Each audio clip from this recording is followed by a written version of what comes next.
বন্যপ্রাণ নয়, এবার ভোটারদের পাহারায় বন দফতর। বন্যপ্রাণীর পাহারায় অভ্যস্ত বন দফতর এবার নামছে গণতন্ত্রের উৎসব রক্ষায়। আসন্ন বিধানসভা নির্বাচনকে সামনে রেখে জঙ্গল লাগোয়া এলাকায় ভোটারদের নিরাপত্তা নিশ্চিত করতে একাধিক পদক্ষেপ নেওয়া হয়েছে।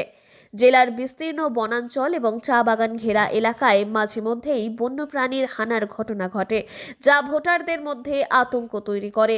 তাই সেই প্রেক্ষিতেই বন দফতর প্রায় 30টি জঙ্গল সংলগ্ন ভোট কেন্দ্রকে ইতিমধ্যেই চিহ্নিত করেছে।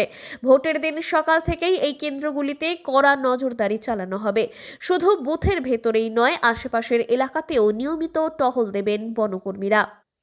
এ বিষয়ে গরুমারা ডিভিশনের ডিএফও দ্বিজপ্রতিম সেন জানিয়েছেন, ভিলেজেস গুলো আছে আর যে ফ্রিঞ্জ ফরেস্ট ভিলেজেস গুলো আছে ফরেস্ট লাগোয়া এরিয়াগুলোর মধ্যে, তো সেইখানের মধ্যে বুথে যাতায়াত এই সময়ের মধ্যে যে ভোটার্স আছে, ইলেক্টার্স আছে, ওনাদেরকে হিউম্যান ওয়াইল্ড লাইফ কনফ্লিক্টের পয়েন্ট অফ ভিউ থেকে প্রোটেকশন কাভার দেওয়া হবে। ফরেস্টের স্টাফ থাকবে, ওখানের মধ্যে আর্মড স্টাফ থাকবে, ফিল্ডের মধ্যে আমাদের রোভিং পেট্রোল ভেহিকেলস থাকবে। সেম অ্যালগোরিদমটা আমরা মাধ্যমিক উচ্চ মাধ্যমিক পরীক্ষার সময়ও ফলো করেছিলাম। সেম ডিপ্লয়মেন্টটা ইলেকশনসের ক্ষেত্রেও থাকবে। বিশেষ করে গরুমারা জাতীয় উদ্যান সংলগ্ন অঞ্চল, ঝুলন্তি বনবস্তি এবং চাপড়ামারি লাগোয়া এলাকায় বাড়তি সতর্কতা নেওয়া হয়েছে। অতীতে এই এলাকাগুলিতে বন্যপ্রাণীর আক্রমণের একাধিক নজির রয়েছে।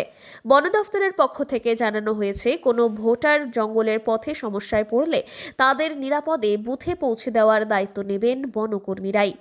তো এইখানের মধ্যে যেটা হবে যে যেনারা ট্রান্সপোর্ট হচ্ছেন অলরেডি, যে ইলেকশন রিলেটেড স্টাফ আছে, তো ওনাদের তো অলরেডি লজিস্টিক্যাল অ্যারেঞ্জমেন্টস আছে, বাট সেই লজিস্টিক্যাল অ্যারেঞ্জমেন্টসগুলোকে একটা আউটার রিং অফ সাপোর্ট আর কাভার দেওয়া, যেহেতু এটা wildlife movement prone area, তো সেটার জন্য আমাদের ভেহিকেলস থাকবে।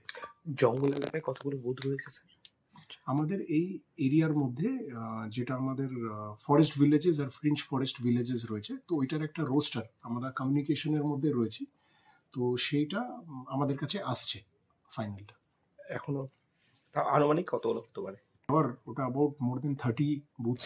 এই উদ্যোগে বনবস্তির ভোটারদের মধ্যে তাই স্বস্তি ফিরেছে বলেই মনে করছে বন দফতর।